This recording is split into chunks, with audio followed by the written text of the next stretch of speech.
ओ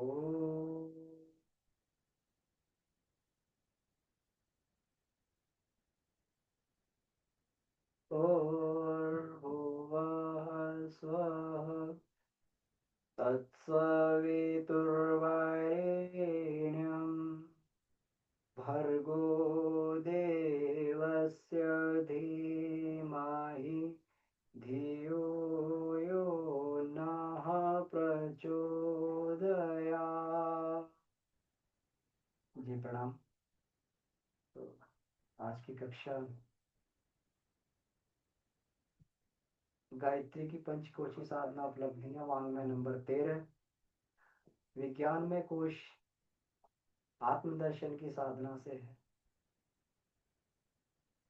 विज्ञान में कोश में हम लोगों ने पिछली बार जो चर्चा की थी, जहाँ पे चर्चा छोड़ी थी हम लोगों ने, उसमें हम लोगों ने सोहम साधना और आत्मानुभूति योग,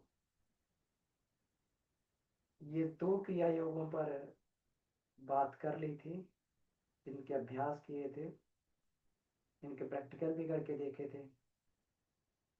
आज जो कक्षा है वो आत्मानुभूति योग से ही संबंधित है, उसी क्रिया योग से संबंधित है, आत्मदर्शन की साधना।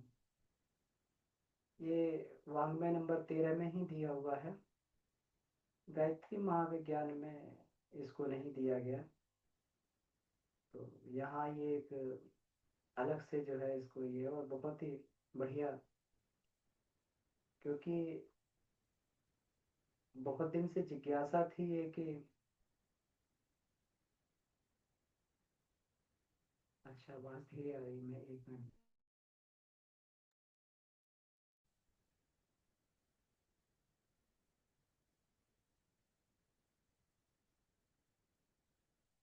ठीक है। तो बहुत बहुत दिन से जिज्ञासा थी कि दर्पण साधना के बारे में जाना जाए। तो इसमें दर्पण साधना के बारे में बहुत ही अच्छा गुरुदेव ने इसमें विस्तृत विवरण दिया हुआ है। तो हम लोग इसको प्रयोग भी कर सकते हैं, क्योंकि दर्पण साधना में जो आत्म विश्लेषण करना होता है, उसके लिए आत्मचिंतन करना, आत्म विश्लेषण करना होता है, तो वो सब तो याद रहता नहीं है। अगर पीछे से कोई बोलता रहे, साथ में कोई बोलता रहे, तो बहुत बढ़िया उससे रहता है। तो हम लोग इसका रिकॉर्डिंग का उपयोग भी कर सकते हैं।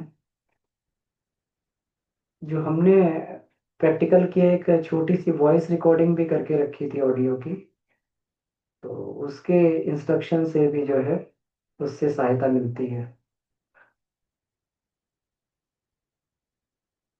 तो आइए इसमें देखते हैं हम लोग गुरुदेव के साहित्य से इसमें ये है।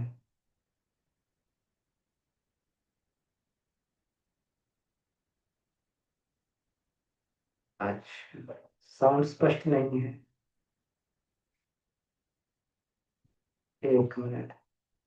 अच्छा, अभी भी साउंड स्पष्ट नहीं है क्या? ये कर रही है, मैं पहले इसको ये कर।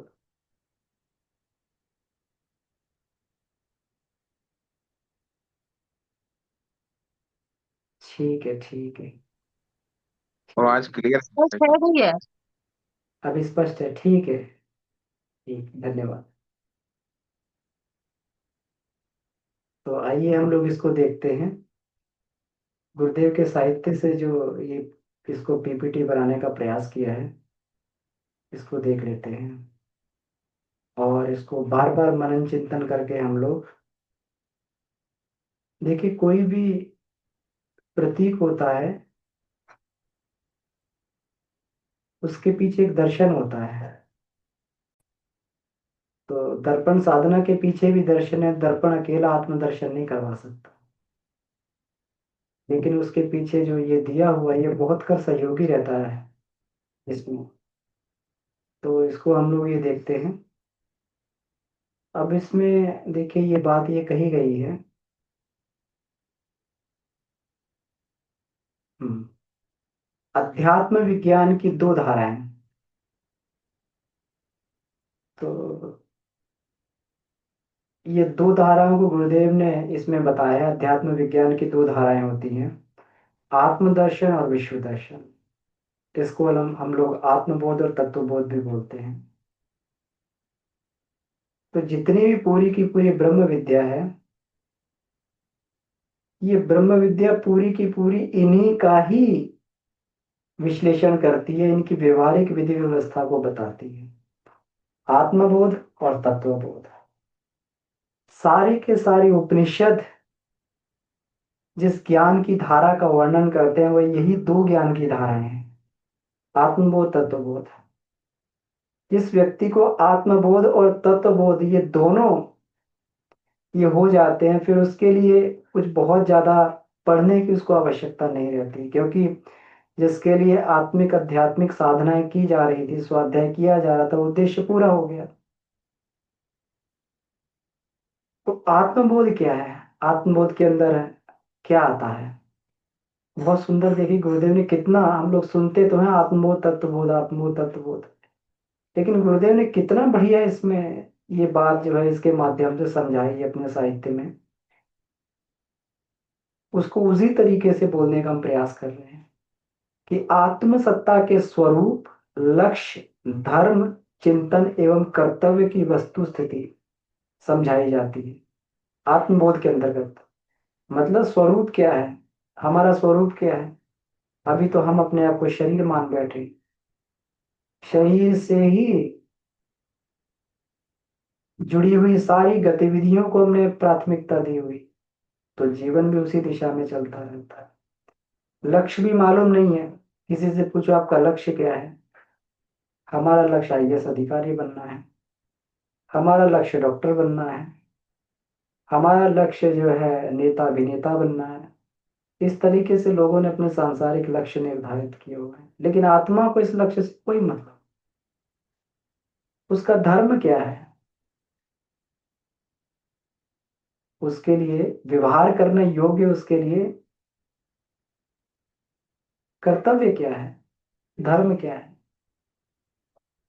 कैसा चिंतन होना चाहिए, कर्तव्य क्या है, ये सारी की सारी चीजें आत्मबोध के अंतर्गत ये समझाई जाती हैं। हम लोग यही पढ़ते हैं ना, तो पढ़ के जो है ये चर्चा करते हैं, ये यही सब स्वरूप लक्ष्य की चर्चा करते हैं। तो इसका मतलब जिस व्यक्ति को इतना समझ में आ जाए तो उसको आत्मबोध हो गया। तत्वबोध क्या आता है? अब ये तो अपने बारे में जानकारी है। तत्वबोध का मतलब है हम अकेले तो है नहीं, इस संसार में आए हैं, संसार के साथ हमारे दायित्व भी जुड़े हैं, कर्तव्य भी जुड़े हुए हैं। इस आत्मा को संसार में ही रमण करना है, क्योंकि संसार में जीवात्मा के रूप में जन्म लिया है। तो शरीर एवं मन के साथ आत्मा के पारस्परिक संबंधों और कर्तव्यों का निरूपण किया जाता है। मतलब ये दोनों बहिर्मुखी हैं, शरीर भी बहिर्मुखी, मन भी बहिर्मुखी है। उसके साथ आत्मा के पारस्परिक संबंध क्या हैं? अभी शरीर को प्रधानता देके हम लोग शरीर को मालिक बना लेते, आत्मा नौकर हो जाती है। जहां मन जाता वहीं आत्मा को घिसटना पड़ता है। लेकिन इस पारस्परिक संबंध की और उसके कर्तव्यों का निरूपण किया जाता है कि संबंध है क्या। शरीर मेरा वाहन है, मन मेरा सेवक है, प्राण मेरा अस्त्र है। तो ये चीज समझने का बार बार हम लोग ये करते हैं। तो बार बार इसमें जो अ, आत्मानुभूति योग में भी की थी हम लोगों ने, इसी चीज को समझने का प्रयास किया। शरीर मेरा वाहन है, मन मेरा सेवक है, प्राण मेरा अस्त्र है। इसी को समझने में, ये कहते हुए तो बात सही लगती है, लेकिन व्यवहार रूप में इसका ज्ञान नहीं रहता है। बहुत कम लोगों को व्यवहार रूप में ज्ञान रहता है। तमाम चैनल पे कथाएं और वो सब करने वाले लोग इस बात को बार बार कहते रहते हैं, लेकिन जब उनके जीवन में ये नहीं दिखाई देता तो कहीं ना कहीं ये लगता है कि व्यवहारिक ज्ञान इनको नहीं। शरीर के साथ संबंध बनाते हुए परिवार एवं समाज के साथ उपयुक्त व्यवहार का पुनः निर्धारण किया जाता है। शरीर के साथ संबंध बनाते हुए, आत्मा का शरीर के साथ में संबंध है, और जब शरीर के साथ सही सही संबंध बैठता है तो फिर जो है अपने कर्तव्य, उसके प्रति हमारे क्या कर्तव्य हैं, परिवार के प्रति क्या कर्तव्य है ना, तो उसका निर्धारण फिर किया जाता है। समाज के प्रति हमारे क्या कर्तव्य हैं, परिवार को बढ़िया सुसंस्कृत बनाना है, आत्मनिर्माण करना है, परिवार को सुसंस्कृत बनाना है, तो समाज को बढ़िया बनाना है। इन सब कर्तव्यों का निर्धारण ये किया जाता है। अब तक जो ढर्रे का अव्यवस्थित एवं अस्त व्यस्त जीवन क्रम चल रहा था, उसे दूरदर्शी विवेकशीलता के आधार पर सुव्यवस्थित सुसंचालित करना, ये भी तत्वबोध का ही है कि जीवन जो है अस्त व्यस्त ना चले, समय का एक एक नन्हा सा क्षण भी उपयोगी हो। आज किरण दीदी कितनी बढ़िया बात कह रही थी सुबह के अनुभव में। 15 सेकंड का भी, 15 सेकंड में क्या किया जा सकता है, कम से कम दरवाजा की नई दृष्टि मिलती है अपने वरिष्ठों का अनुभव सुन के। 15 सेकंड में दरवाजा बंद किया जा सकता है।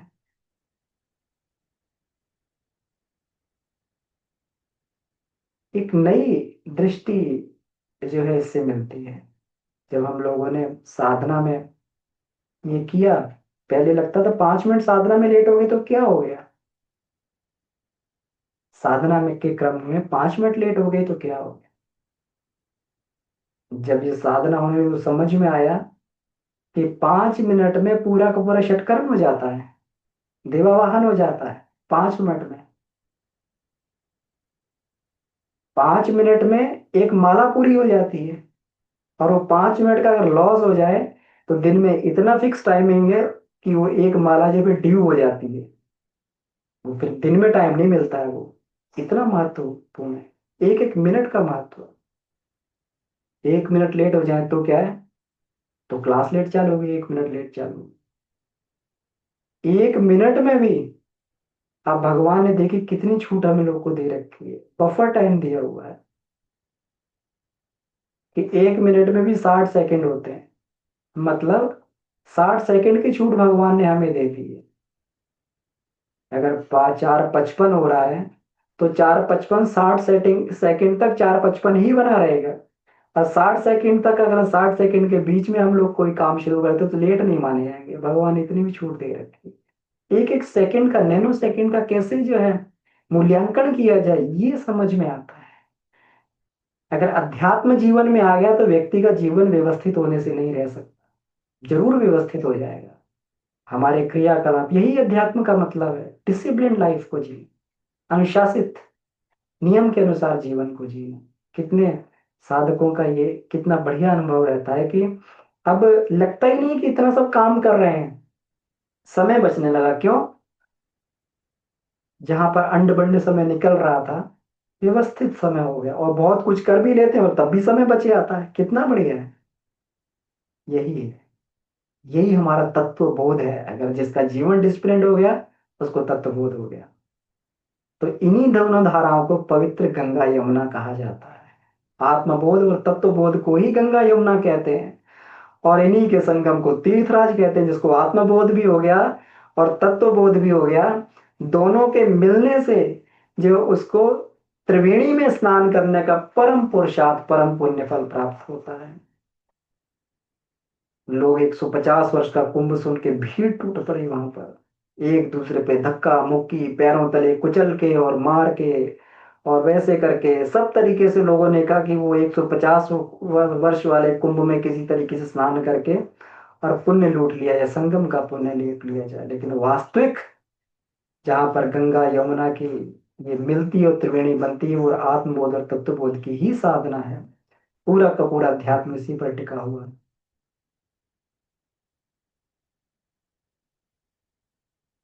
अब देखिए, दर्पण साधना के माध्यम से बहुत कर इसमें हम लोग को इसमें ये मिलती है, मदद मिलती है।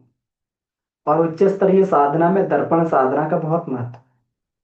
जो लोग कभी ये गए होंगे मौन साधना करने के लिए, मुझे तो कभी इतना मौका नहीं मिला ये करने का। लेकिन बताते हैं, वहाँ दर्पण साधना भी की जाती है, दर्पण साधना भी करवाई जाती है। गोकुल जी भाई साहब नाम वो बता रहे थे कि जब वो एकांत साधना की गई तो बहुत कर तो अपने अंदर के उद्गार जो है आंसू के रूप में व्यक्त होते रहे, है ना, अंदर से जो है। तो वास्तविक अपनी जब वास्तविक स्थिति पर जीव जब संसार से बिल्कुल अलग हटके अंतर्मुखी होके जब अपनी स्थिति पर चर्चा करता है तो वास्तव में अश्रु ही आते हैं।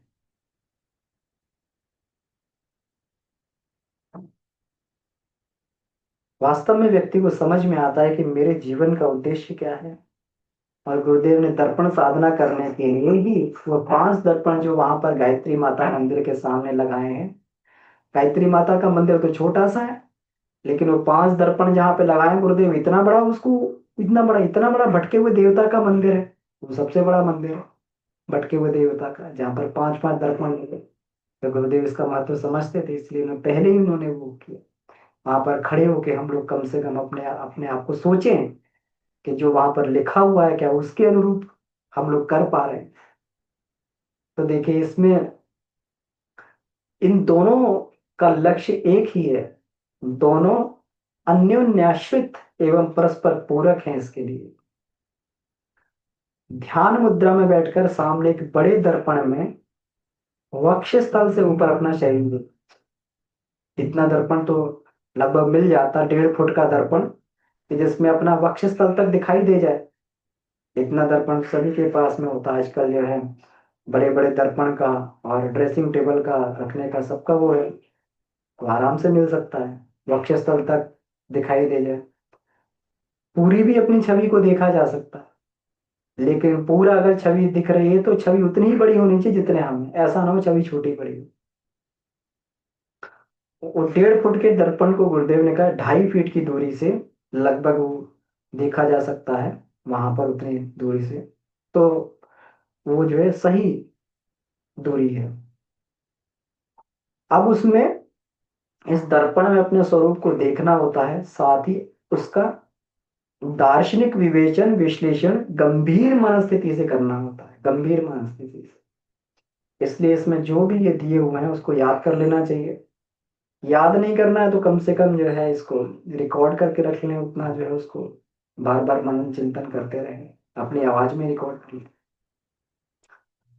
तो मनुष्य दर्पण में देखकर अपनी दयनीय स्थिति पर विचार करता है। दयनीय स्थिति अभी तो हमें लगता ही नहीं है। किसी को भी बोलो भाई साहब थोड़ा अध्यात्म की तरफ आइए, किस लिए, क्या उद्देश्य है? हम तो अपने जीवन में बहुत खुश हैं, बहुत प्रसन्न हैं, यहीं पर परम आनंद की स्थिति प्राप्त हो रही है। थोड़ा सा बढ़िया खाने को मिलता है, इतना बढ़िया लगता है, जीव को रस आता है, भोग में वासना में बड़ा रस आता है, बहुत ही आनंद है उसमें। भोग करो भोग करो और आनंद प्राप्त करते रहो, प्राप्त करते रहो। तो फिर वो व्यक्ति क्यों आएगा, किस लिए आएगा? लेकिन हम नहीं जानते हैं कि वह आत्मा अंदर अशांत रहती है, पीड़ित रहती है। जिस उद्देश्य के लिए उसको ये शरीर मिला था, उसको प्राप्त किया था, उद्देश्य को भूल कर और वह अपना जो है पूरा का पूरा अपना जीवन एक ऐसी स्थिति में गुजार देता है जिसके लिए उसका जन्म नहीं हुआ है। अपनी स्थिति में दयनीय है, अपनी स्थिति पे विचार करना चाहिए। और नहीं अगर दयनीय स्थिति है तो पढ़ना चाहिए इसे कि हमारा उद्देश्य क्या था, तब समझ में आएगा। अपने हिसाब से नहीं समझ में आ रहा है तो इसको देखें, पढ़ें। सारा का सारा ज्ञान इसीलिए है कि हमें अपना, हम कम से कम जो है इस सापेक्ष में देख पाए कि हमारी क्या स्थिति है। कि ईश्वर का अंश अविनाशी राजकुमार होते हुए भी ईश्वर के अंश क्या हम अपने आप को भगवान का राजकुमार महसूस करते हैं? नहीं करते। करते होते तो हम इस तरीके से छीना झपटी वाला बात नहीं करते। राजकुमार कभी छीना झपटी नहीं करता, उससे मालूम है कि सारा का सारा राज्य ही मेरा है। अब मैं इसमें से क्या ले लूं, या मैं किसी को क्या दे दूं? जब सारी प्रजा अपनी है, सारा राज्य अपना है, सबका मैं मालिक हूं, तो उसमें लेन देन रहा क्या? लेन देन तो उनके लिए है, प्रजाजनों के लिए। मालिक के लिए क्या लेन देन है? उसका तो सभी कुछ अपना है, उसको कोई क्या दे सकता है? इसमें मैं क्या हूं, मैं अंतिम चैप्टर में ये बात आती है। कोई व्यक्ति नदी में खड़ा है, तो जल के परमाणु उसको स्पर्श करते हैं, तो दो ही भावनाएं वहां पर उठती हैं। या तो ये जल के परमाणु जितनी देर शरीर को स्पर्श कर रहे हैं उतनी देर ही अपने हैं। स्पर्श करते तुरंत निकल गए। लोग गंगा में स्नान करते हैं, धारा आती है बह जाती है, लहरें आती हैं बह जाती हैं, शरीर को स्पर्श करती हैं दूर चली जाती हैं। जितनी देर शरीर को इन परमाणु ने स्पर्श किया उतनी देर ही अपने। पहली बात तो इसमें अपना क्या है? या तो उतने ही परमाणु अपने हैं जितनी देर स्पर्श किया है, या फिर पूरी की पूरी जलराशि ही अपनी है जिसमें हम खड़े हैं। जहां पर हम खड़े हैं वो सब अपना है, क्योंकि हर एक कण परमाणु हमें आकर स्पर्श कर रहा है, हमारे पास से गुजर रहा है, वो सारा का सारा अपना है। दो ही धारणाएं उसमें हो सकती। ये नहीं हो सकता कि मैं, अगर मेरे पास ये है तो मैंने अपने आप को इसमें ये बचा के रख लिया, मैं इसका मालिक बन गया। ऐसा नहीं हो सकता। हम ये नहीं कह सकते इतने परमाणु जो है इतनी देर के लिए ये हमारा आधिपत्य इस पर हो गया। जैसे अभी ये रहता है, विचार रहता है कि ये जमीन की रजिस्ट्री मेरे लिए हो गई, तो 90 साल के लिए फ्लैट मेरा हो गया। 90 साल की लीज होती है फ्लैट की, तो 90 साल के अभी ये मेरा हो गया। ये तो आ रहा है जा रहा है, संपदा आत्मा जिस तरीके से संकल्प करती, वैसे ही उसके पास संसाधन आते हैं और चलते चले जाते हैं, आते हैं और चलते चले जाते हैं। कभी संसाधन पदार्थ कभी स्थायी नहीं रहते, हमारा परमाणु का स्ट्रक्चर रोज बदलता रहता है। तो ये अविनाशी राजकुमार भव बंधनों में बंधा हुआ, दुर्भावना दुष्प्रवृत्तियों का सताया हुआ, रुदन क्रंदन करता हुआ, संक्षोभों की आग में जलता जी रहा है। इतना सब पैसा कमाने के बाद, पैकेज कमाने के बाद में भी, इतना धन कमाने के बाद में शांति नहीं है व्यक्ति, आनंद नहीं है, जीवन में सुख नहीं है। जबकि इस धरती पर प्रसन्नता पूर्वक जीवन व्यतीत करते हुए ईश्वरीय प्रयोजन पूरे करने और पूर्णता का लक्ष्य प्राप्त करने के लिए आया। वह सब तो एक प्रकार से विस्मरण ही हो गया, भूल गया कि किस लिए आया था, उद्देश्य ही भूल गए। बिल्कुल इसी तरीके से कभी मोबाइल खोलते हैं तो काम कुछ और करना होता है, किसी और उद्देश्य के लिए खोलते हैं, चलो ये कोई महत्वपूर्ण काम कर लें। और जैसे ही उसमें कुछ और देखते हैं, अरे इसको भी देख लें, ये भी देख लें, ये भी आ गया, ये भी शॉर्ट आ गया, ये भी वीडियो आ गया। देखते देखते पता ही नहीं लगता कि कब मोबाइल बंद करते हैं और फिर सोचते हैं अरे मोबाइल तो किसी और काम के लिए खोला था और ये हुआ ही नहीं, और बाकी सब काम हो गए। बाकी सब करने में इसी तरीके से पता भी नहीं लगता है ये जीवन कैसे और कब निकल जाता है। तो इस जंजाल में फंस गया जिसे आटे के लोभ में गला फंसाने वाली मछली अथवा जाल में तड़पने वाले पक्षी के समतुल्य दुर्दशाग्रस्त स्थिति कहा जा सकता। दुर्दशाग्रस्त स्थिति। बुद्धिमान लोग इसीलिए संसाधन का उतना ही प्रयोग करते हैं। तेन त्याम भुंजिता, हमारा उपनिषद बार बार जो है हमें ये शिक्षा देता है। ईशावास्यमिदं सर्वम यत्किंचन जगत्याम जगत तेन त्याम भुंजिता माँ गृधन किम सदनम। मेरा क्या है? तीन त्याम भुंजिता, उतना ही है जितना प्रसाद रूप में मेरे लिए हो जाए। जैसे मेरी मेरी जो सामयिक आवश्यकता पूरी है उतना ही मेरा है, उतना ही लिया जाए। लेकिन अधिक के लोभ के चक्कर में व्यक्ति फंसता चला जाता है, गला फंसाने वाली मछली बन जाता है। मेरे मित्र जानता हूँ, यूके में जॉब कर रहे हैं,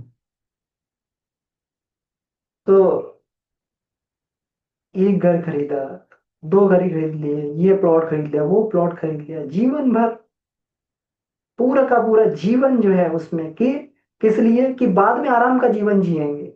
बाद किसने देखा है? कि पिताजी भी उनके जो है परेशान कि मेरा तो पूरा जीवन जो है पहले कर्ज लेके ये पढ़ाया, अब इनका कर्ज उतारने में मेरा जीवन निकला जा रहा है।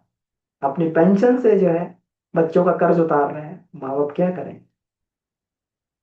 समझ सकते हैं हम भी कि बिल्कुल उसी तरीके से हम जो है कि उसके लोभ में बस थोड़ा सा ये और कर लें, बस हमारा सेटल हो जाएंगे, थोड़ा सा ये कर लें सेटल हो जाएंगे बस। लेकिन वहां एक नए तरीके से एक एक लोभ और गला फंसाने वाला पे होता है, और मछली जाके उसमें फंस जाती है और फड़फड़ाती है, तड़पती है। कैसे बाहर निकले, कैसे बाहर निकले? बाहर भी नहीं निकल पाता, पक्षी के तरीके से जो है दुर्दशाग्रस्त रहता है, जैसे पक्षी फड़फड़ाता है। वे चाहता तो है ईश्वरी निर्देश और अध्यात्म कर्तव्य का पालन करते हुए पूर्णता के लक्ष्य को प्राप्त कर सकता था, चाहता तो भगवान का निर्देश पालन करते हुए और अपूर्णता से पूर्णता का वर्ण कर सकता था।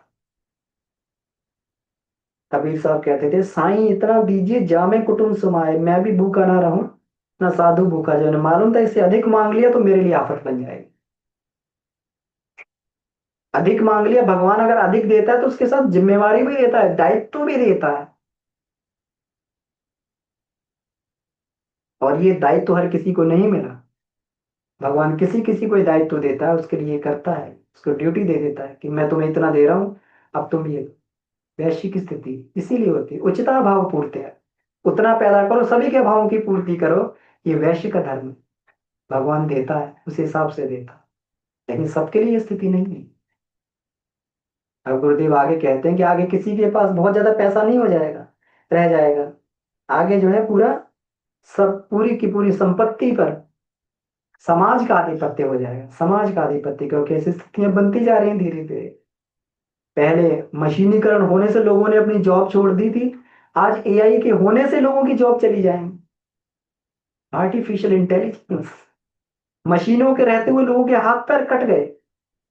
जो उनके अंदर शिल्प थी, कला थी, वो सारा का सारा खत्म हो गया, लोग मशीनों पे डिपेंडेंट हो गए। अपने गांवों को छोड़कर, अपने कस्बों को छोड़कर लोग शहर में नरक की जिंदगी, नरक का जीवन व्यतीत करने के लिए वहां पर लोग बाध्य हैं।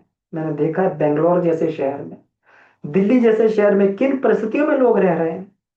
उन झुग्गी झुग्गी झोंपड़ी के लोगों की बात नहीं, उन लोगों की बात है जो बड़े बड़े फ्लैट्स में रह रहे हैं। उन्हें एयर प्योरीफायर लगाने पड़ रहे हैं, मास्क लगा के निकलना पड़ रहा है। इतना प्रदूषण, इतना सब कुछ, इतना ट्रैफिक बढ़ता जा रहा है, किस लिए? अधिक कमाने की दौड़। और सारा का सारा जो ये होता जा रहा है, एक तरफ सेंट्रलाइज होती जा रही है सारी की सारी चीजें, भागता चला चला जा रहा है वक्त, भागता चला जा रहा है शहरों की तरफ, गांव खाली होते जा रहे हैं धीरे। इसी वजह से हो रहा है। इसको डिसेंट्रलाइज होना पड़ेगा। गुरुदेव कहते हैं सभी डिसेंट्रलाइज होगा, और इसकी व्यवस्था के निमित्त इसको किया जाएगा। एआई के आने से कॉर्पोरेट सेक्टर में धीरे धीरे ये होने लगेगा। आज जो काम लोग 4 दिन में करते थे, वो एआई जो है उसको 5 मिनट में कर देता है। हम लोग कोई कोई इशू आता था, कोड एनालिसिस करते थे, तो पूरा कोड चेक करने में टाइम लगता था, उसका फ्लो चेक करने में टाइम लगता था, कैसे कैसे हो रहा है, कहाँ पे इशू आ सकता है। 2 2 3 3 4 4 दिन लग जाते थे। आज उसमें एआई में डालो, उसमें डालो, को पायलट की सहायता लो, तो 10 मिनट में पूरा का पूरा फ्लो बना के दे देता है, और ये भी बता देता है कि ये इस कोड में यहाँ पर मिस्टेक है। अब बताइए, 5 5 दिन का काम जो 2 2 3 3 लोग लगे, तो 10 मिनट में कैसे हो पा रहा है? कैसे हो जाए? आगे चल के जो है धीरे धीरे जो है ये स्थितियां भयावह होती जा रही हैं। बहुत ज्यादा पैसा अब किसी के पास रहने वाला नहीं है, वो एक जगह चला जाएगा, समाज की संपत्ति बन जाए। तो फिर उसके लिए क्यों इतना ये किया जाए? वैसा ना करके पछता और पैशाचिक की दुष्प्रवृत्तियों में उलझा पड़ा रहा। फिर 84 लाख योनि में भ्रमण करते दीर्घकालीन दुस्सह दुख सहने और कोलू के में पेले जाने वाली चक्की में पीसे जाने की स्थिति में आंखों के सामने आ खड़ी हुई। पशुता और पैशाचिक दुष्प्रवृत्ति। पशुता मतलब बस अपने से मतलब है, अपना ही अपना काम बनता, भाड़ में जाए जनता। किसी तरीके से पशु यही करता है, अपना पेट भर जाए। 4 कुत्तों के सामने रोटी डाल दीजिए, कभी बांट के नहीं खाते हैं, सब लड़ते हैं। जो जो ताकतवर कुत्ता होता है पहले सबको भगाता है, तब रोटी खाता है। वो रोटी बाद में खाएगा, पहले सारे कुत्तों को वहां से भगा देगा, फिर रोटी खाए। इसी तरीके से भैंसों को छोड़ दिया जाए तो आपस में लड़ने लगेंगे। तो पशुता हो गई। और पैशाचिकता पिशाच हो जाता है, पिशाच होता है खून पीने वाला। अपनी सामर्थ्य से पूरा नहीं हो रहा तब दूसरे का भी खून पी लो, उसको भी निचोड़ लो, उसका भी हिस्सा खा जाओ, तब जाके जो है अपनी क्षुधा पूर्ति होगी। तो दयनीय दिशा पर अपना व्यक्ति विचार करता है। ईश्वर का अविनाशी अंशधर विश्व में स्वर्गीय परिस्थितियां उत्पन्न करने के लिए नियुक्त किया गया विशेष प्रतिनिधि है। पूर्णता का लक्ष्य प्राप्त करने के शुभ अवसर से संपन्न सौभाग्यशाली था वो, यह जो दर्पण के सामने बैठा हुआ पूर्णता का लक्ष्य प्राप्त करने आया है। स्वर्गीय परिस्थितियां विश्व में उत्पन्न करने के लिए आया। कितना हमने काम किया। कि दर्पण में पूछ बैठा हुआ व्यक्ति अपने अपने आप से पूछता है, अपनी परछाई से पूछता है। इसके काय कलेवर में ईश्वर की समस्त दैवी शक्तियां विभूतियां भरी पड़ी हैं। एक एक कण जो है ऐसी विशेषताओं से संजोया गया है कि चाहे तो सहज ही महामानवों की देव मानवों की पंक्ति में बैठ जाए। सहज, मुश्किल नहीं है, कठिन नहीं है, सहज हो जाए, क्योंकि सारी क्षमताएं दी हुई हैं। एक एक कण, एक एक न्यूरॉन इस तरीके से बनाया गया बड़ी सहजता से। असहजता तो तब होती है जब हम लोग उस उद्देश्य को समझ नहीं पाते, अपने हमें जो मिला उसको समझ नहीं पाते, तभी तक असहजता रहती है। लेकिन ये सारी की सारी चीज, जिन संसाधनों को हम प्राप्त करके और महामानव अवतारी चेतना बनने का लक्ष्य पूरा कर सकते हैं, वो सहज रूप में भगवान ने हमें दे दी है। उनका बीजारोपण भी हमारे अंदर कर दिया है। सूक्ष्म रूप से मानव शरीर में समस्त देवताओं की, ऋषियों की दिव्य सत्ता विद्यमान रहती है, सबकी। हम लोग बार बार संकल्प में भी दोहराते हैं, हम इस गोत्र के हैं। हमारे अंदर जो उस ऋषि का डीएनए है। जब डीएनए है, जब गुणसूत्र है हमारे अंदर, तो फिर जो है उस ऋषियों की क्षमता का प्रकटीकरण भी हो सकता है। हमारे डीएनए में, हमारे खून में है। इसमें महामानव देव मानव बनने, बुद्ध ईसा राम कृष्ण जैसी अवतारी चेतनाओं से सुसंपन्न बन सकने की परिपूर्ण क्षमताएं विद्यमान है। हर एक मनुष्य में है। कोई भी व्यक्ति अवतार बनकर पैदा नहीं होता है। वो तो ईश्वरीय चेतना है। जिसने भी थोड़ा भी अपने आप को उस समय परिष्कृत कर लिया, युगांतरीय चेतना से अपने आप को जोड़ लिया, उस समय वही ईश्वर की जो युगांतरीय चेतना है उस पर आकर जो है, उस पर चढ़कर, वो तो सवार होकर अपना काम करवा लेते हैं। हम उन्हीं को राम कहते हैं, उन्हीं को कृष्ण कहते हैं। कभी कभी हम लोग संदेह में पड़ जाते हैं कि वास्तव में कभी राम हुए थे, राम जैसे अवतार हुए थे, कृष्ण जैसे अवतार हुए थे। बिल्कुल हुए थे, आज भी हैं, आज भी विद्यमान हैं लोग। ये वही इंसान है, हम ही हैं। हम ही कभी राम और कृष्ण भी हो सकते थे, या फिर आज हो सकते, क्योंकि ईश्वर ने सारी की सारी क्षमताएं बीज रूप में हमें दी हैं। हमारे उनके शरीर में कोई भी, कहीं पर भी कोई अंतर नहीं। सारी की सारी क्षमताएं हैं, सारे के सारे वो न्यूरॉन्स हमारे अंदर हैं, सारे के सारे सेल्स हमारे अंदर हैं। लेकिन हम कभी उन्हें विकसित नहीं करते, यही सबसे बड़ी। और ये होता तभी है जब हम अपने आप आत्मविस्मृति व्यक्ति को रहती है। यह आत्मविस्मृति सबसे बड़ा ये घात है। इतना सब होते हुए भी अवांछनीय गतिविधियां अपनाने के कारण, अवांछनीय जो हमारे लिए वांछनीय नहीं थी, ये दर्पण में बैठा हुआ महामानव किस दयनीय दुर्दशा से ग्रसित है, इस स्थिति पर विचार किया जाता है। यह कैसे आश्चर्य दुर्भाग्य की बात है। परिवार के उचित उत्तरदायित्व को निभाना और परिजनों को सुसंस्कृत बनाना तो कर्तव्य था। उचित उत्तरदायित्व को जो दिए गए हैं और सुसंस्कृत बनाना कर्तव्य था, पर मात्र इसी छोटे समुदाय के लिए अपनी समस्त क्षमताओं को नियोजित कर देना कहाँ की समझदारी है। अभी भी लोगों का मोह, रिटायरमेंट हो गया, पेंशन मिल रही है, सब कुछ हो रहा है, फिर भी परिवार के प्रति मोह नहीं छूटता है। इनको भी और बना दें, उनको और बना दें, नातियों को आगे बढ़ा दें, यूं कर दें, किस तरीके से सारा का सारा अपना जो है। और ये ओल्ड एज की बात नहीं है, हमारे युवा वर्ग भी सारा का सारा समस्त, भाई साहब के पास समय है नहीं, समय है ही नहीं हमारे पास में।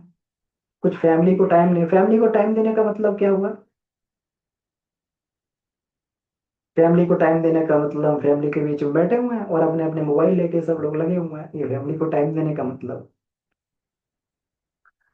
उत्साह और कुंठाओं से ग्रसित जीवन का क्रम स्वरूप बना लेने की उसकी पूरी जिम्मेवारी जो दर्पण में बैठा हुआ है, हम ही ने ये मकड़ जाल बुना है और हम ही उसमें फंस गए हैं। उत्साह, निराशा, घृणा, द्वेष। भगवान ने तो घृणा द्वेष नहीं, बच्चा तो कभी किसी से घृणा द्वेष नहीं करता, छोटा सा बच्चा। ना उसको दुश्मन समझ में आता, ना दोस्त समझ में आता। उसको इतना समझ में नहीं आता कि सामने मेरे सांप बैठा हुआ है। उसे कुछ समझ में नहीं आता, उसके अंदर बिल्कुल निर्मल मन हो। ये सिखाता कौन है?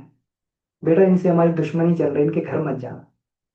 इनसे हमारी लड़ाई चल रही, इनके घर मत जाना। व्यक्ति ही सिखाता है। घृणा दोष हमारे अंदर कहाँ से लिया? यहीं से लिया। इनसे लड़ाई है, इनसे ये है, इनसे वो है, इनसे दुश्मनी है, इनसे द्वेष है। ये सब कुंठाओं से, ग्रंथियों से, गांठों से भर लिया अपने जीवन में। तरह तरह की गांठें अपने जीवन में पाल ली। और ये किसकी जिम्मेवारी? हमारी ही है, जो इस दर्पण में बैठा हुआ है। मकर जाल बुन लेते हैं और उसी मकर जाल में फंस जाते हैं।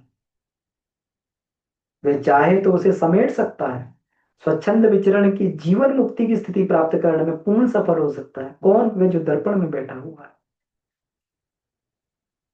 अपने परम प्रिय आत्मीय छाया पुरुष से पूछना चाहिए, दर्पण में दीख पड़ने वाले अपने परम आत्मीय छाया पुरुष को इस हितैषिता की शिक्षा देनी चाहिए। हम लोग अपने आप को शिक्षा दें, दूसरों को देते, अपने आप को दें शिक्षा। अपने आप को शिक्षा देने से बढ़िया कोई भी शिक्षा नहीं है। आत्म सुधार सबसे बड़ी सेवा है। शिक्षा दें कि मृत्यु का कोई ठिकाना नहीं, बिस्तर किसी भी समय गोल हो सकता है। लंबी लंबी प्लानिंग्स करते हैं, ये फंड और वो फंड और इतना फंड, ये सब लंबी लंबी प्लानिंग्स करते हैं कि पता नहीं कितना कैसे क्या है। लेकिन कोई ठिकाना नहीं, अगले अगले क्षण सांस आएगी कि नहीं आएगी। ऐसी दशा में यही उचित है कि जो बीत गया है उसमें भूलों के लिए पश्चाताप करते हुए, और जो शेष है उसे श्रेष्ठतम बनाने के लिए इसी क्षण मुड़ जाया जाए। इसी क्षण मुड़ जाए। आज ही ये बढ़िया समय है, इसी क्षण मुड़ जाए। कभी भी जीवन में सुअवसर आए अपने जीवन को बदलने का, उसे छोड़ा ना जाए। उसमें बहुत ज्यादा ना सोचा जाए। सोचना चाहिए व्यक्ति को जो है बहुत अधिक संसार के लोभ मोह आकर्षण में घुसने के लिए, कि इसमें जाऊं कि ना जाऊं, ये चीज खरीदूं कि ना खरीदूं, ये करूं कि ना करूं। सामने अगर आत्मिक प्रगति का लक्ष्य आ गया तो उसके लिए क्या सोचना? व्यक्ति बड़ा सोचता है, देखेंगे भाई साहब समय निकालेंगे, जुड़ेंगे स्वाध्याय में, समय मिलता तो जुड़ेंगे। कभी नहीं जुड़े। कितनी बार उनको फोन कर करके बोला, भाई साहब देखिए कितना बढ़िया स्वाध्याय होता है, कितना बढ़िया ये साधना चलती है, आप जुड़े, इसका लाभ लें। हाँ भाई साहब देखते हैं, देखो जुड़ेंगे जुड़ेंगे। और वो लोग जो लोग दावा करते हैं कि हम उस गुरु से जुड़े हुए हैं, हम गुरुदेव का खूब काम करते हैं, लेकिन खुद अपनी साधना स्वाध्याय से दूर है।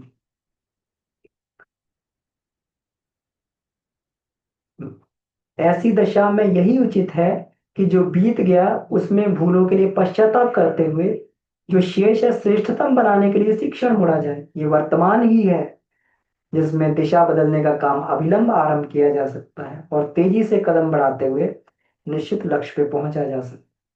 प्रथम दृष्टि यही डाली जानी चाहिए कि गुण कर्म और स्वभाव में कहां पर परिवर्तन करना है, कहां पर दुष्प्रवृत्तियां, और इसका एनालिसिस हम खुद कर सकते हैं। जो मानवीय गरिमा के अनुरूप नहीं है, यह हमें खुद मालूम है, ये मानवीय गरिमा के अनुरूप नहीं है। उन्हें खोजने के लिए तनिक भी पक्षपात नहीं बरतना चाहिए। निष्पक्ष न्यायाधीश के तरीके से उन्हें अंदर से पकड़ें और निकालने की कोशिश करनी चाहिए। स्वयं में अपने छाया पुरुष की समीक्षा करनी चाहिए और उसका अतिशय शुभ चिंतक परम प्रिय होने के नाते हित कामना से इतना दबाव देना चाहिए कि ये परामर्श सुनकर मात्र इस कान से सुनकर उस कान पे ना निकाल दे, वरन अभ्युदय की महत्ता समझते हुए अपने सुधार परिवर्तन के लिए सुनिश्चित संकल्प ले, सुदृढ़ संकल्प ले। ये करना है, तुम्हें करना है, जरूर करना है। तो क्या है, ये दर्पण साधना एक माध्यम है, आत्मबोध का माध्यम है। हम लोग कहते हैं ना कि जब तक उपासना करते हैं, ध्यान करते हैं, तब तो बढ़िया है, लेकिन बाद में भूल जाते हैं। हम लोग बाह्य जगत में इतने घुल मिल जाते हैं, व्यस्त रहते हैं, अपने आप को भूल जाते हैं। क्या याद रहता है? भूख लगी तो याद रहेगा, शरीर मन की क्षुधा और तृष्णा ही याद रहती है, बाकी सब भूल जाते हैं, क्योंकि आत्मा तो अंदर छटपटा रही है, वो सब कर रही है, उसके तो कभी बात सुनी ही नहीं जाती है। आत्मा या परमात्मा भी कोई होता है, नहीं याद रखते। आत्मा क्या परमात्मा क्या, हम भी एक आत्मा है। आत्मा के अपने कुछ स्वार्थ और कर्तव्य भी हैं क्या, ये भूल जाते हैं। याद रहता तो शरीर और मन की क्षुधा पिपासा याद रहती। ये बात पढ़ी सुनी तो कई बार जाती है, पर उसे तथ्य के रूप में कभी हृदय की गहराई तक प्रवेश नहीं किया होता। हृदय की गहराई तक तो तभी प्रवेश होगा जब व्यक्ति अकेले बैठकर इस सब चीज का मनन चिंतन करेगा, अपने विश्लेषण करेगा। तब जाके बहुत ही प्रयासों के बाद में उसके अंदर कोई बात प्रवेश कर पाती है। आईएएस की पढ़ाई के लोग कैसे 14-14 घंटे करके करते हैं, तो आत्मा प्राप्ति का लक्ष्य क्या इतना आसान है? अगर आईएएस लेवल की पढ़ाई करके भी अगर कोई व्यक्ति आत्मा को प्राप्त कर लेता है, तो ये पुरुषार्थ बहुत ही कम है। एक बार बाबूजी से पूछा कि व्यक्ति को कितना स्वाध्याय करना चाहिए, कि एक आईएएस बनने वाला कितना करता है? 14 घंटे। 14 घंटे मतलब 14 घंटे किताब नहीं, 14 घंटे कम से कम उसी चिंतन में रत रहा जाए। अगर नहीं हो पा रहा है तो वैसा जीवन क्रम बना लिया जाए। इस तरीके से हम लोगों ने बनाने का प्रयास किया है। सुबह दोपहर शाम को तो कम से कम एक बार याद कर लें परमात्मा को, अपने लक्ष्य का बोध तो कर लें कि हम लोग किस चीज के लिए आए हैं, बार बार अपना एनालिसिस करते जाएं। यदि आत्मबोध की यथार्थता अंतःकरण में सजग हुई होती, तो निश्चित रूप से भौतिक सुख सुविधाएं प्राप्त करने की तरह आत्मोत्कर्ष के लिए भी कुछ करने की प्रेरणा उठी होती, और उस दिशा में जरूर कुछ बन चुका होता। तो ये गुरुदेव ने यहाँ तक दर्पण साधना का ये बात कही, ये बहुत ही महत्वपूर्ण, बहुत ही अच्छी साधना है। इसको हमें करना चाहिए और आत्मविश्लेषण करते रहना चाहिए। इसके बाद दो साधनाएं और दी हैं जिसको हम लोग बार बार चर्चा करते रहते हैं। इसी इसको भी हम लोग जो है आत्मबोध और तत्वबोध की साधना बोलते हैं। रात्रि समय तत्वबोध और सुबह आत्मबोध। यहाँ पर आत्मचिंतन की साधना गुरुदेव ने इसको बोला है कि रात में सब कार्यों से निवृत्त होकर, ये तो हम कर सकते हैं। अब मान लो दर्पण के सामने नहीं बैठ पा रहे, तो ये तो हम काम कर ही सकते हैं। रात में सब कार्यों से निवृत्त होकर जब सोने का समय हो तो चित्त लेट जाइए सीधे, पैर को फैला दीजिए, दोनों हाथों को मोड़कर पेट पे रख लीजिए, सिर सीधा रहे। पास में कोई दीपक जल रहा है तो उसे बंद कर दें, नेत्रों को अध खुला रखें। क्योंकि इसके लिए थोड़ा सा, क्योंकि जब तक अंधेरा नहीं होगा तो तब तक जो है पीनियल ग्लैंड से मेलाटोनिन सिक्रेशन नहीं होगा, तब तक बॉडी अशांत बनी रहेगी। तो शांत शरीर होना चाहिए। तो इसलिए अंधेरा हो, नेत्र खुले हो, अनुभव कीजिए कि आज का एक दिन जो एक जीवन था, अब एक एक जो दिन समाप्त हो रहा है, तो एक जीवन खत्म होने वाला है। मतलब एक एक दिन को एक एक जीवन के तरीके से जिया जाए। निद्रा एक मृत्यु है। हम लोग सो जाते तो हमें अपना बोध नहीं रहता, जैसे मुर्दा पड़ा रहता है जमीन पर, उसको अपना बोध नहीं रहता है, वैसे जो हमें भी अपना बोध नहीं रहता, वो कहाँ पड़े हुए हैं। अब इस घड़ी में एक दैनिक जीवन को समाप्त करके मृत्यु की गोद में जा रहा हूँ। इससे करने से धीरे धीरे शरीर का अभ्यास भी घटने लगता है, और व्यक्ति मृत्यु को याद रखता है कि मुझे भी मरना है। रोज मरने की प्रैक्टिस की जाए, बिल्कुल मरने की प्रैक्टिस की जाए रोज। प्रातः काल से लेकर सोते समय तक किए गए कार्य पर दृष्टिपात, एक बार अपना सेल्फ एनालिसिस किया जाए कि मुझे आत्मा के लिए कार्य था, कार्य उचित था या अनुचित था, ये पूछा जाए अपने आप से। अगर उचित था तो कितनी सावधानी से इसको किया गया, जिस शक्ति के साथ इसको किया जाना था उतना किया गया कि नहीं, बहुमूल्य समय का कितना भाग उचित रीति से खर्च किया गया, कितना निरर्थक खर्च किया गया। समय का मूल्यांकन करें, ऑडिट करें। हम लोग जो है अपनी पूंजी का ऑडिट करते रहते हैं रोज। शेयर मार्केट में पैसा लगा हो तो 4 बार जो अपने पैसा को चेक करते हैं, बार बार साइट खोल के, कहीं बढ़ा घटा बढ़ा घटा बढ़ा घटा। तो ऐसे ही अगर जो है अपना भी पूंजी का ऑडिट करते रहे, 4-5 बार कर ले दिन में कि आत्मिक पूंजी बढ़ी कि घटी, बढ़ी घटी बढ़ी घटी, है ना, तो कितना बढ़िया रहे। ये दैनिक जीवन सफल रहा या असफल रहा, अगर आत्मिक उसमें उत्कर्ष में लग गया तो सफल रहा, नहीं लगा तो असफल रहा, चाहे भले ही कितनी भौतिक संसाधन कमा लिए। आत्मिक पूंजी में लाभ हुआ या घाटा हुआ, है ना, ऐसा तो नहीं घृणा द्वेष और ये सब बढ़ गया हो, शांति आनंद सुख प्रेम घटा हो, इसका मतलब आत्मिक संपत्ति घट गई, इसमें बढ़ोतरी हुई है, घटी गई। सत्प्रवृत्तियां प्राण प्रधान रही है, असत प्रवृत्तियां प्रधान रही। ये सारे के सारे प्रश्न अपने आप से पूछने चाहिए। जितना अनुचित हो उसके लिए, जो अनुचित हो उसके लिए आत्मदेव के सम्मुख पश्चाताप कर लेना चाहिए। अगर व्यक्ति आत्मदेव के सम्मुख पश्चाताप करता है तो फिर उसके पश्चाताप की अग्नि में नहीं जलना पड़ता, और संकल्प कर ले कि अगर कल का जीवन रहा तो कल तो कम से कम ये काम नहीं करूंगा जिसके लिए मुझे आपके सामने पश्चाताप करना पड़ा, और जो उचित हुआ परमात्मा को धन्यवाद दें उसके लिए, और प्रार्थना करें कि आगामी जीवन, जो कल का जीवन मिलेगा, उसको और जो है और इस दिशा में आगे बढ़ेंगे, पर आप हमें शक्ति दें, सामर्थ्य दें। और इसके पश्चात शुभ्र वर्ण आत्म ज्योति का ध्यान करते हुए, हृदय में ध्यान करते हुए, धीरे धीरे सुख पूर्वक जो निद्रा की गोद में हमें चले जाना चाहिए। धीरे धीरे इस प्रैक्टिस को करने का प्रयास करना चाहिए, तो बात बनने लगती। अब दूसरी साधना देखिए, प्रातः जागरण की साधना है। प्रातः काल जब नींद पूरी तरह खुल जाए तो अंगड़ाई लीजिए, 3 लंबे लंबे श्वास लेके सचेत हो जाइए। ऑक्सीजन प्राण ऊर्जा जैसे ही शरीर में जाती सिस्टम काम करने लगता है। भावना कीजिए आज एक नया जीवन ग्रहण कर रहे हैं, नया जीवन। परमात्मा को धन्यवाद दें, हे भगवान तुमने मुझे ये असीम सुअवसर ये मुझे प्रदान किया है। एक दुर्लभ, एक जिसको बोलना चाहिए दुर्लभ सुअवसर मुझे प्रदान किए भगवान, तुमने मुझे मनुष्य की योनि दे दी। इतना कहें तो सही कम से कम। भगवान ये दुर्लभ मनुष्य योनि देने के लिए तुम्हारा बहुत बहुत धन्यवाद। मैं मनुष्य के रूप में आज ये जग रहा हूं। अपने आप का बोध, मैं ईश्वर अंश राजकुमार हूं, अपने आप का बोध हमको सुबह उठ के करना चाहिए। नया जन्म धारण कर रहा हूं, इस जन्म को इस प्रकार खर्च करूंगा कि आत्मिक पूंजी में वृद्धि हो, आत्मिक पूंजी में वृद्धि हो, आत्मिक पूंजी बढ़े घटे नहीं, ऐसे खर्च करूंगा। और उसी तरीके से जो है, जो कल भूले हुई थी परमात्मा, आज वो भूल नहीं करूंगा। आज के दिन को अधिक से अधिक जो है इसका बेस्ट यूटिलाइजेशन करने की प्रयास करूंगा।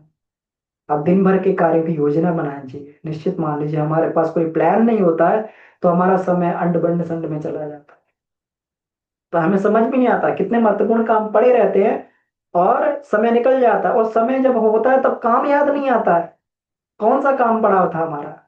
और फिर बाद में याद आता है, अरे इस समय तो ये काम हो सकता था, लेकिन अब पश्चात क्या हो, जब चिड़िया चुग गई कि समय निकल गया, तो अब क्या होना चाहिए। एक प्लान हमारे पास होना चाहिए, लिख के रख लेने चाहिए सारे के सारे काम जो है, जो हमने सोचे हैं। उठें और जब उषा पान करने के लिए, स्वाध्याय करने के लिए बैठे, अपने कामों को लिख ले कि आज हमें ये काम करने हैं। सांसारिक काम तो ठीक है, लेकिन आत्मिक प्रगति के कामों को भी हमें लिखना चाहिए कि आज हमें ये काम जो है अपनी आत्मिक प्रगति के लिए करने हैं, और इनको किसी भी समय समय निकाल कर करना है। विश्वास मानिए समय की कमी नहीं होती है, लेकिन अस्त व्यस्तता में चलते हुए पूरा का पूरा जो है ये समय हमारा निकल जाता है। और जो कार्य किए जाने वाले हैं उनसे और अधिक आत्मलाभ हो, कैसे होगा, इसकी तैयारी करनी चाहिए। ये दिन पिछले दिन की अपेक्षा और अधिक सफल हो, ऐसा जो है, और ये चुनौती अपने आप को देनी चाहिए, साहसपूर्वक स्वीकार की जा करेंगे, कल से अच्छा जीवन जिएंगे।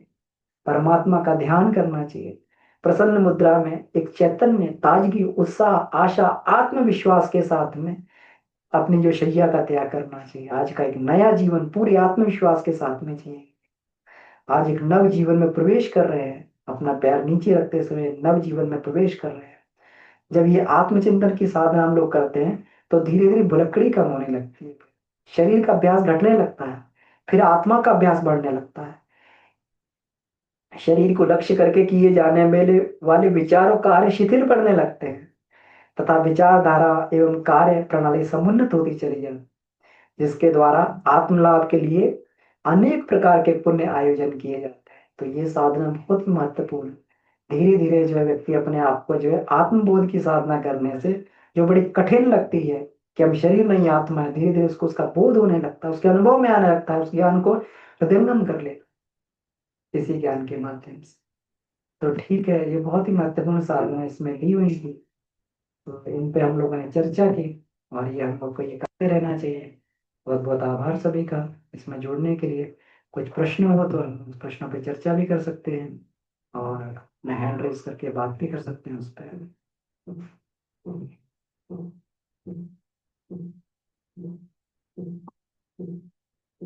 बहुत ही बढ़िया, ये गुरुदेव ने इसमें बताया है जी। कविता दीदी,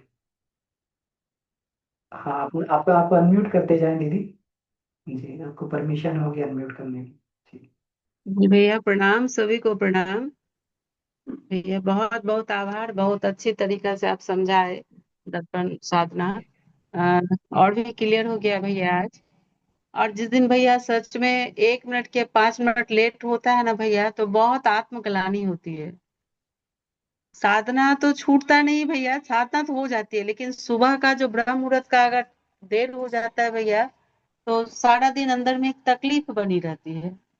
और समय का कैसे मतलब एक एक क्षण का सदुपयोग किया जाए, ये अभी तक सेटिंग नहीं हो पाया है भैया।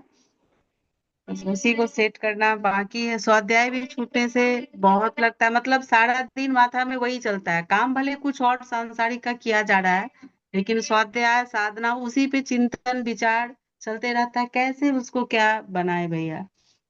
तो आप जी, सभी का बहुत बहुत आभार भैया। बिल्कुल दीदी। और इस देखिए, इसी प्रकार का अगर चिंतन हमारा बना रहेगा कि हमें सदके चलना है, सावधान होके चलना, तो ये सावधानी बहुत ही महत्वपूर्ण होती है। थोड़ा सा लगता तो है, अभी थोड़ा सा लगेगा कि हमें जो है, तो हमारे माइंड पे प्रेशर बढ़ रहा है ना, थोड़ा सा जो है हमें उसमें ये बंधन में होके रहना पड़ रहा है। लेकिन एक बार अगर ये बात आ जाएगी तो ये फिर हमारे सबकॉन्शियस माइंड में चली जाएगी, है ना, हृदयंगम हो जाएगी बात। तो फिर जो है व्यक्ति उस स्थिति में, फिर सहज स्थिति में आ जाएगा। अभी तो थोड़ी असहजता महसूस होती होगी, चिंतन को बार बार मोड़ना पड़ता है, ये करना पड़ता है ना, इसमें लगाना होता है। लेकिन फिर सहजता बनने लगे, फिर वही हर काम करते हुए भी जो है उसी उसी जो है कर्तव्य का बोध रहेगा। साधु सहज समाधि बने, है ना, तो सहज समाधि की स्थिति में व्यक्ति बना रहेगा। तो बिल्कुल है। और देखिए, ठीक है, ये अगर मान लीजिए नहीं हुआ तो हमें होना चाहिए, लेकिन पूरा पूरा दिन भर उसका जो है ये ना करें, है ना, कि आज ये हो गया, है ना, तो हो गया, अब कल नहीं करेंगे।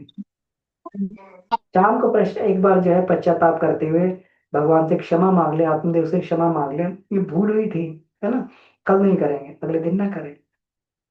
हाँ, लेकिन उसके कारण, उसकी ग्लानि के कारण बाकी काम इफेक्टेड ना हो जाए, इसका भी हम लोग ध्यान रखें। जी भैया। जी थोड़ा क्या और समय लगेगा ना भैया, अभी नए समय हैं बोल। समय साध्य दीदी, आज भी हम लोग यही कर रहे हैं, आज भी हम लोग यही प्रयास करते हैं। ये समय साधना का जो है, ये हमने 3-4 वर्ष पहले से ही, 2-3 वर्ष पहले से जो अपने बार बार जो है अनुभव शेयरिंग होता है, तो उसमें बोलते हैं कि इसमें कर रहे हैं, और ये धीरे धीरे प्रगति होती है ना। एकदम ऐसा नहीं कि स्विच दबाते ही जो है पूरा का पूरा हमारा नियंत्रण आ गया। जो अभ्यास है उसको बदलने में धीरे धीरे समय लगता है दीदी, लेकिन इम्प्रूवमेंट हो रहा है तो बढ़िया है। थोड़ा भी हो रहा है तो उससे भी संतोष करना चाहिए। ये समय साध्य चीजें हैं सारी के साथ, कोई शॉर्टकट नहीं है प्रणाम इसमें। भैया, जी, सभी को प्रणाम। प्रणाम दीदी। जी, शर्मिला दीदी। नाम भैया, आपका तो क्लास का तो कोई जवाब नहीं, बहुत ही अच्छा हम लोग को आप मार्गदर्शन देते हैं, और उसका हम लोग फॉलो भी करते हैं, उसका फायदा भी मिलता है। और ये जो आत्मदर्शन का, आत्मबोध का आपने किया ना, तो ये भी मैं हर सुबह करती हूँ, बिस्तर में उठने से उठकर ही मैं ये करती हूँ, कि ये बात मैं जरूर बोलती हूँ कि आपने मुझे, हे परमात्मा, आपने मुझे जो ईश्वर का जो योनि में जन्म दिया है, इसके लिए आपको, मेरे को, आपके लिए मैं आपके पास में बहुत कृतज्ञ हूँ, और इसका मैं सदुपयोग कर सकूं, इसकी आप मुझे मार्गदर्शन दें। ये मैं जरूर बोलती हूँ अपने अफर्मेशन में भैया। और बहुत ही प्रगति अच्छी तरह से हो रही है, साधना भी सब ये सबसे पहले तो समय संयम को मैंने बहुत अच्छी तरह से अपने अंदर में लाने की लाई हूँ। और सब काम समय से बनती है, अर्थ संयम तो है ही, इंद्रिय संयम तो है ही, और आपका आत्म संयम तो है ही, ये सभी साथ लेकर चल रही हूँ।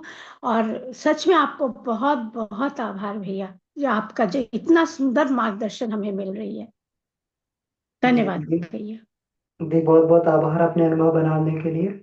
मार्गदर्शन गुरुदेव का ही है।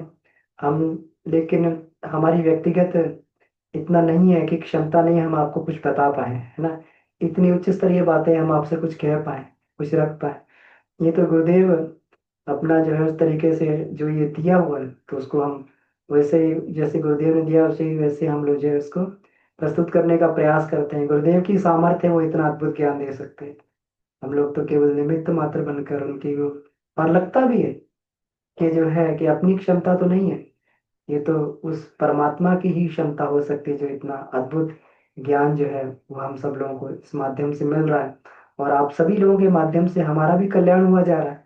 हमें भी लगता है कि पूरा सप्ताह भर इसकी तैयारी करते हैं कि रविवार को जो हमें इसके प्रस्तुतिकरण करना है, तो हम आपके माध्यम से हमारा भी सबका जो है, हमारा भी कल्याण हुआ जा रहा है।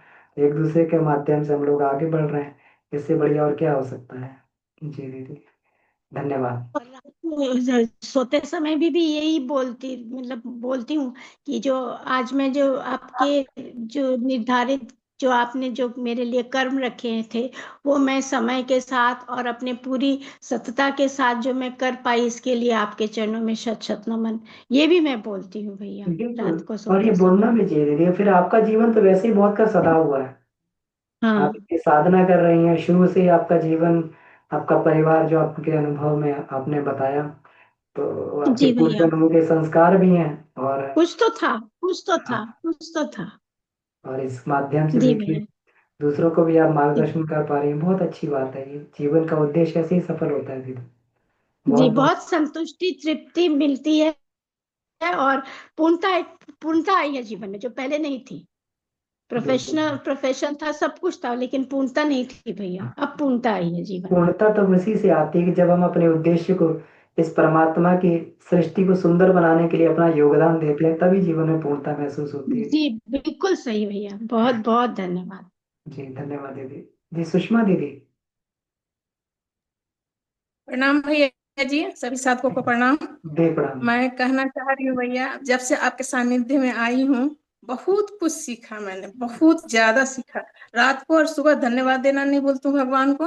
और सबसे बड़ा मेरा समय संयम और अर्थ संयम, इसको मैं पकड़ के चल रही हूँ। और कमी मुझ में थी गुस्सा का, बहुत गुस्सा करती थी भैया। अब गुस्सा कभी कभी आ रहा है तो बाहर नहीं निकल रहा है। जब अंदर उठता है तो गला के पास आता है, उसी समय उसको मैं रोकती हूँ। लेकिन आ जा रहा है कभी कभी भैया। और दूसरी बात कहना चाहती हूँ, सारी किताबें पढ़ती हूँ, स्वाध्याय में समझ में आ जाती है, लेकिन उपनिषद की भाषा अभी समझ में नहीं आ रही है भैया। हाँ दीदी, तो देखिए अपना स्तर होता है ना, धीरे धीरे जैसे स्तर बढ़ता जाएगा, वैसे वैसे जो है अपनी समझ भी बढ़ती जाएगी। जैसे चेतना का परिष्कार होता है ना, तो उपनिषद पूरे समझने का मतलब यह है कि जो है हम अपने आप को उसमें ढूंढ पा रहे हैं कि नहीं ढूंढ पा रहे। जब प्राण का स्तर वैसा बन जाएगा, चेतना उतनी परिष्कृत हो जाएगी, तो हम उसको अपने आप में खोज पाएंगे कि ये तो मेरे बारे में कही गई है बात, है ना। तो फिर बात बन जाएगी। तो धीरे धीरे करके दीदी ये सब बात बनती है ना। तो जैसे जैसे चेतना का परिष्कार होता जाएगा, हम सभी लोग इसी स्थिति से गुजरे हैं। हमने तो कभी उपनिषद केवल जो है खोल के भी नहीं देखा था उसे, है ना। लेकिन जो है धीरे धीरे करके जब उसको ये किया, तो पहले नहीं समझ में आता था। एक बार हमने, बहुत पहले साल पहले की बात है, करीब 20-25 साल पहले मीमांसा मीमांसा दर्शन को खोल के देखा, कुछ भी समझ में नहीं आ रहा था इसमें लिखा क्या हुआ है, कैसे लिखा हुआ है। लेकिन अब दर्शन पढ़ते हैं, उपनिषद पढ़ते हैं, तो कुछ समझ में आता है। और जैसे जैसे जो 10 वर्ष पहले समझ में आता था, वो आज ज्यादा समझ में आता है, उससे भी अधिक आता है। तो दीदी जैसे जैसे चेतना का परिष्कार होता जाएगा, वैसे अपने आप। और फिर गायत्री साधना हम लोग करते हैं, तो पढ़ने की आवश्यकता नहीं रहती है। आप धीरे धीरे वो सारा का सारा ज्ञान आपके अंतःकरण में अपने आप उदय होने लगेगा, उदित होने लगेगा। और आप कुछ पढ़ेंगे, लगेगा कि हमें तो मालूम है पहले से ही, इसको तो हम जानते हैं। और यहाँ पे प्रमाणित होता ये बात जाएगा तो इसमें। लगती है भैया, ये बात जब बुक पढ़ती हूँ तो लगता है ये बात कहीं ना कहीं सुनी हूँ, ऐसा प्रतीत होता है भैया। बिल्कुल बिल्कुल दीदी। क्योंकि ये है ना, ये इसमें ये कहा गया है ना कि ये जो है, जो वेद उपनिषद का ज्ञान है, ये जैसे इसमें होते हैं ना, इसमें ये कहा गया है शिव शंकर उपनिषद में, कि उसी तरीके से जैसे रथ के पहिए में तीलियां लगी होती हैं, उसी तरीके से रथ के पहिए के अरों की तरीके से ये ज्ञान हमारे अंतःकरण में पिरोया रहता है ना। बस केवल प्रस्फुटित होने की ये रहती है। जैसे ही वो प्रस्फुटित होता है, जैसे ही मंथन होता है, तो जैसे दूध में से घी निकल आता है, वैसे ही हमारे अंदर से ज्ञान प्रकट हो जाता है मंथन से। तो साधना में तक मंथन चलता रहेगा वही तो बेचैनी हमेशा रहती है भैया, हाँ, वही दिन में बेचैनी से हर समय रहती है, कब ये समझ में आएगी भाषा। नहीं, बेचैन मत होइए दीदी, है ना। अपनी पात्रता के अनुसार जो है, बेचैन होने का मतलब है कि हम लोग उस गुरु पे संदेह करते हैं। बेचैन मत होइए, ठीक है, प्रार्थना करते रहिए, है ना। ये आएगा आएगा आएगा, समझ में आएगा। बेचैनी तो थोड़ी सी होनी भी जी चाहिए, उससे प्रेरणा भी मिलती है, लेकिन कोई बात नहीं, ये सब धीरे धीरे क्लियर होता रहेगा दीदी, है ना। तो बहुत सुंदर है, आपको सारी जी चीजों पे आपका धन्यवाद भैया। नियंत्रण हो रहा है ना। तो ये पॉजिटिव संकेत होते हैं, जी सकारात्मक संकेत हैं। इसका मतलब चेतना परिष्कृत होती जा रही है। जी जी जी, बहुत बढ़िया। जी राम जी भाई साहब। जी धन्यवाद भैया। धन्यवाद। प्रणाम भैया। मैं मनोरमा अग्रवाल हूँ। मेरी आवाज अच्छा, आपको आ रही है क्या? हाँ दीदी मेरी, हाँ दीदी आपकी आवाज सुनाई दे रही है जी, मनोरमा दीदी।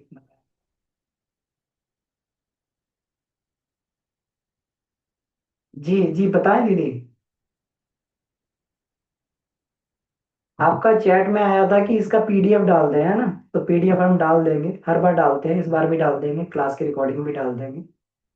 जी, मुझे लगता है कि आपका नेटवर्क थोड़ा सा है। अपनी अपनी सीरत को देखना, अपने को समझना, ये बहुत बड़ा उपाय है। बहुत अच्छा है और मैं करूंगी इसको। मैं धीरे धीरे कोशिश कर रही हूँ। जय गुरुदेव। बहुत बहुत धन्यवाद आपको। तो जी दीदी, बिल्कुल बिल्कुल आप बिल्कुल। भैया सादर नमन। जी भैया प्रणाम। हेलो। जी जी भैया प्रणाम मैं प्रणाम। पूछ रहा हूँ सर भैया कि आपने एक बात बताई, जीवन की कला। जीवन आज तक तो मैंने जीवन जीने की कला के बारे में सुना था, लेकिन आज आपने एक निर्णय की भी कला बता रही हैं, ये क्या समझ में नहीं आया। कौन सी कला? जो मृत्यु की कला की रोज आप एक एक दिन मरना सीखिए लेट करके, ये चीज के बारे में नहीं समझ में आ रही है। हाँ, तो ये चीज ये है कि रोज अगर हमें ये बोध रहेगा कि हमें, क्योंकि व्यक्ति जो है उसको ये बोध नहीं रहता कि मुझे मरना है, इसीलिए वो अपने जीवन लक्ष्य को पार नहीं। अब हम लोग ये कहते हैं ना, ये कहते हैं, सुने जाते हैं, अभी अभी तुम्हारा ये टाइम नहीं है बेटा, ये करने का, ये सब समय है, अभी तुम कर लेना, बाद में कर लेना, हाँ जब ये हो जाओगे। तो किसी को पता है कि कोई जो है कब, क्या कहते हैं, किसका अंत समय कब आ जाएगा? जब जब ये अंतिम समय की बात की जाती है कि ये तो बस लास्ट में जब ये हो जाते हैं, जब बूढ़े हो जाते हैं, सीनियर हो जाते हैं, तब हमें अध्यात्म के पथ पर चलना चाहिए। अभी ये सब करने की तुम्हारी उम्र नहीं है। उम्र का किसको मालूम है ना। इसका मतलब मृत्यु का बोध, हर कोई व्यक्ति कहता है कि मैं मरूंगा नहीं, और उसका जीवन इसी ओरिएंटेड रहता है कि मैं जो है जितना भी वो इकट्ठा कर रहा है, जो भी संसाधन इकट्ठे कर रहा है, अगर उसे बोध रहे कि मुझे मरना है। जनक राजा की कथा है ना, कि जो है वो किसी को बोला गया कि कोई वो आए महात्मा उनके पास में, कि आप ऐसे कैसे रहते हैं। जनक जी से पूछा कि आप ऐसे कैसे निर्लिप्त कैसे रहते हैं, यहाँ पर इतने राज्य में जो इतना सा वैभव होते निर्लिप्त रहते हैं, कि इसका कारण बताता हूँ। उन्होंने उनके हाथ में कहा कि ये कटोरा ले लो, इसमें तेल भरा हुआ है, और पूरे नगर का भ्रमण करके आओ, देख के आओ, लेकिन एक शर्त है, अगर इसमें एक बूंद भी तेल फैल गया तो पीछे जो तुम्हारे सैनिक चल रहा है तलवार लेके तुम्हारी गर्दन काट देगा ये।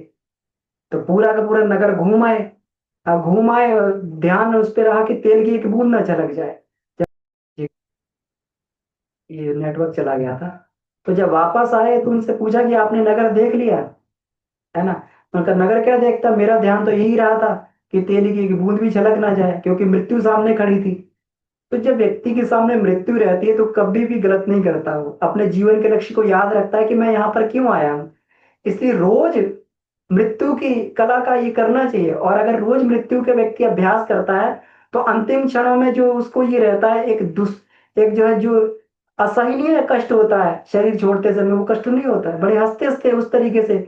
उर्वा, हम लोग रोज तो आहुति डालते हैं, उर्वा रुक्मी बंधना मृत्यु और मुक्षी मामृता, मैं ऐसे जो है इससे अलग हो जाऊं, इससे जो है जैसे पका हुआ फल अलग हो जाता है ना। तो ये वाली बात है कि मृत्यु का भी अभ्यास हमें करना चाहिए, और जब अभ्यास करते हैं तो हमें वास्तविकता का बोध रहता है कि हमें मरना है। मरना है तो जीवन के लक्ष्य को प्राप्त करना है। जी भाई साहब, ये गुरुदेव ने ये बहुत वैज्ञानिक इसको ये दिया है कि हमें अपने मरने की भी तैयारी करके चलना जी, है। धन्यवाद भैया, आपने तो बताए हैं और मेरे माइंड में तो उतना बात आया नहीं, लेकिन 30-40% बात आई है। हो सकता है और मैं समझूंगा आपसे कभी, लेकिन जो आप बोल रहे हैं मेरे लिए नया शब्द था भैया। बिल्कुल बिल्कुल। हम लोगों को ये जो है दार्शनिक दृष्टि से सोचना चाहिए, मृत्यु कभी भी आ सकती है, किसी भी समय दरवाजा खटखटा सकता है। तो अपनी तैयारी करके चलें, अपने लक्ष्यों को पूरा करके चलें, आज का आज करें। जी, बहुत बहुत आभार सभी का, समय भी हो गया। आइए इसी के साथ में प्रणाम। आज प्रणाम भैया। प्रणाम भैया। जी मैं प्रणाम। मैं भी कुछ बोलना चाहती हूँ लक्ष्मी।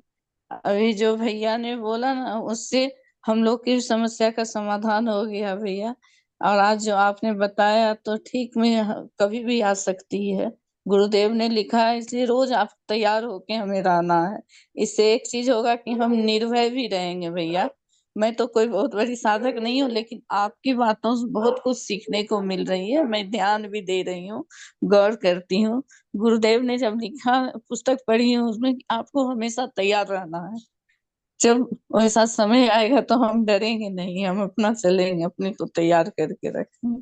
बस यही, धन्यवाद भैया। बिल्कुल और बिल्कुल मैं जी, क्या। तैयार करके रहना है ना। मृत्यु भी एक जी। अवसर है। उस तरीके से जैसे जी। जीवन एक अवसर है, मृत्यु भी एक अवसर है।